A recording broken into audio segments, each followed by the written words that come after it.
Before seeing this video, I am being a Christian pastor. I am showing my solid support to the people who are suffering in Gaza Strip, and I request Israel stop killing the childrens.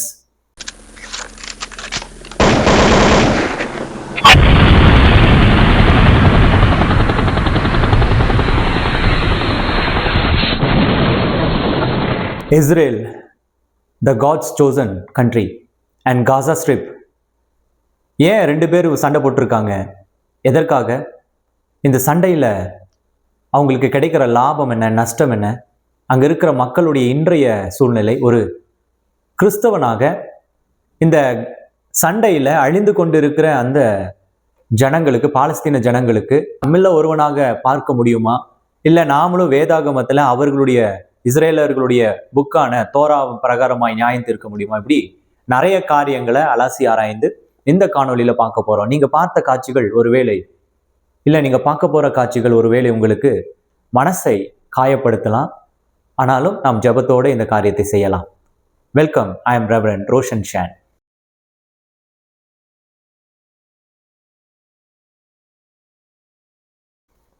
காசா ஸ்ட்ரிப்ல நடந்து கொண்டிருக்கிற இந்த காரியங்களை நீங்க பார்த்தீங்க இல்லையா? இந்த காரியங்கள் எல்லாம் நமக்குள்ள இருதயத்திற்குள்ள மிகப்பெரிய ஒரு பாதிப்பை ஏற்படுத்துது.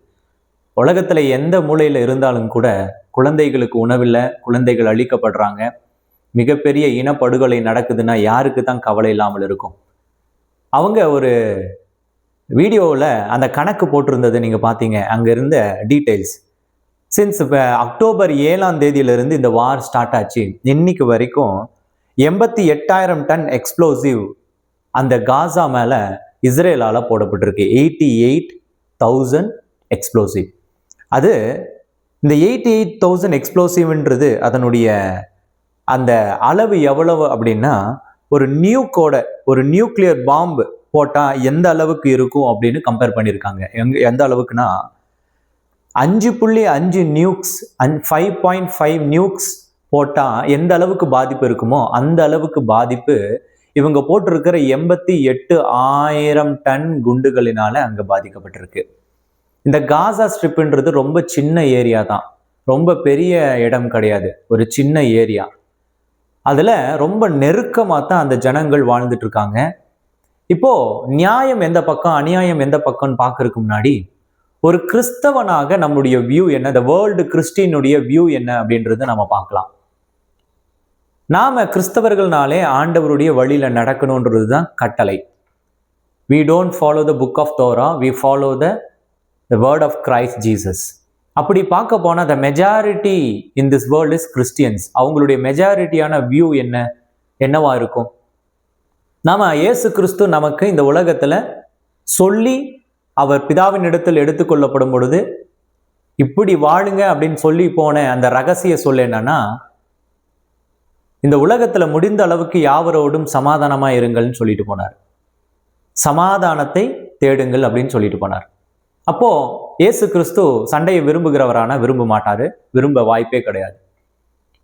அப்ப இந்த உலகத்தில் இருக்கிற கிறிஸ்தவர்கள் இந்த மிகப்பெரிய ஒரு படுகொலை, அதுவும் குழந்தைகள் உணவில்லாமல் சாகிறது, குண்டுகளால் அடிபட்டு மரணித்து போகிறது. நீங்க பார்த்த அந்த வீடியோல அந்த குழந்தையுடைய தாய் யாருன்னே தெரியாது. அந்த இடத்துல மனிதாபிமானம் இல்லாமல் அந்த குழந்தை தரையில போடப்பட்டு, ஒருவேளை அந்த தாய் உணவு வாங்க போயிருக்கலாம், என்னன்னு தெரியல. அந்த காட்சிகள் எல்லாம் பார்க்க தாங்க முடியாத ஒரு வேதனையை தருது. இவர்களுடைய நோக்கம் தான் என்ன? இஸ்ரேலுடைய நோக்கம் என்ன? இஸ்ரேலுக்கு என்னதான் நோக்கம் அப்படின்னா, அந்த காசா ஸ்ட்ரிப் அவங்களுடையதான், அவங்களுடைய கண்ட்ரோல்ல எடுத்துட்டு வரணும்.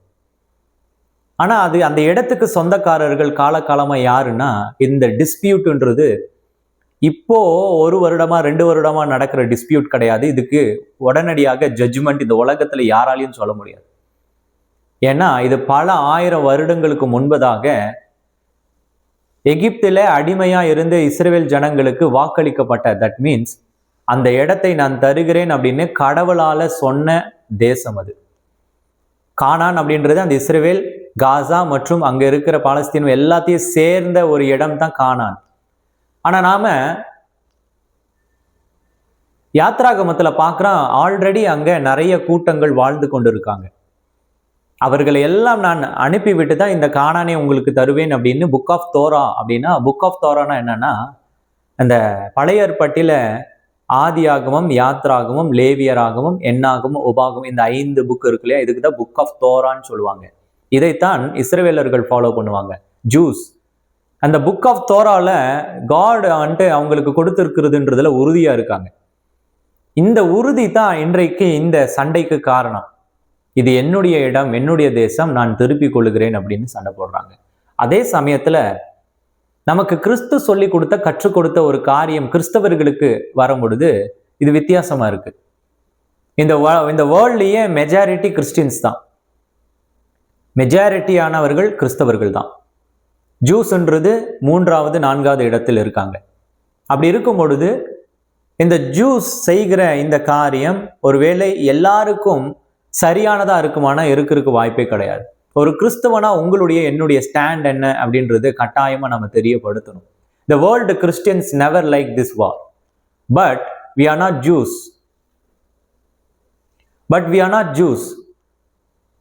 Definitely the world Christians never like this war, but we are not Jews. நாம ஜூஸுடைய கண் பார்வையில பார்க்க முடியாது. நம்ம ஒரு மனித மற்றும் ஆண்டவர் நமக்கு கற்றுக் கொடுத்த பார்வையிலிருந்து பார்க்க போனா it is not good for this world. இந்த வார் வந்துட்டு கட்டாயமா போற்றப்படுவது கிடையாது. Being a Christian pastor, sharing the love of God, I stand with the people who suffering and I request Israel to rethink about this war and this massacre, and not only that, stop murdering children. இதை மன்னிக்கிறதுக்கான வாய்ப்பே கிடையாது. தயவு செஞ்சு குழந்தைகளை கொல்லாதீர்கள். குழந்தைங்களை கொல்லாதீங்க. அவங்க என்ன செய்வாங்க? உங்களுடைய டெக்னாலஜியோட அவங்களுக்கு சண்டை போட எப்படி திராணி இருக்கும்? இந்த உலகம் எல்லாருக்காகவும் படைக்கப்பட்டிருக்கு. இந்த உலகத்துல உணவு உண்டு, தண்ணீர் குடித்து வாழ எல்லாருக்கும் ஆண்டவர் தகுதியை கொடுத்துருக்காரு, எல்லாருக்காகவும் கொடுத்துருக்காரு. இதுல நான் தான் வாழணும், நான் இவ்வளவு தான் இருக்கணும், இவ்வளவு இருக்கக்கூடாதுன்னு சொல்ல யாருக்குமே உரிமை இல்லை. ஒரு உணவு இல்லாமல் இந்த சயின்டிஃபிக் வேர்ல்ட்ல இவ்வளோ டெக்னாலஜி இருக்கும் பொழுது உணவே இல்லாமல் ஒரு மக்கள் இறந்து போறாங்கன்னா இதை கண்டிப்பா கண்டிக்கிறேன். I oppose this being a Christian. And moreover இந்த காட்சிகளை நீங்கள் பார்த்து ஒருவேளை சங்கடப்பட்டிருந்தா உங்களுக்காக ஜெபிக்கிறேன். Being a Christian we have to take a stand. I am speaking from Tamil Nadu, Coimbatore. I am Reverend Roshan Shen. Once again, I am sharing my full heart of support to the people who are suffering in Gaza. And I request Israel to consider your war and the massacre and stop killing children. They are not equal to your war heads.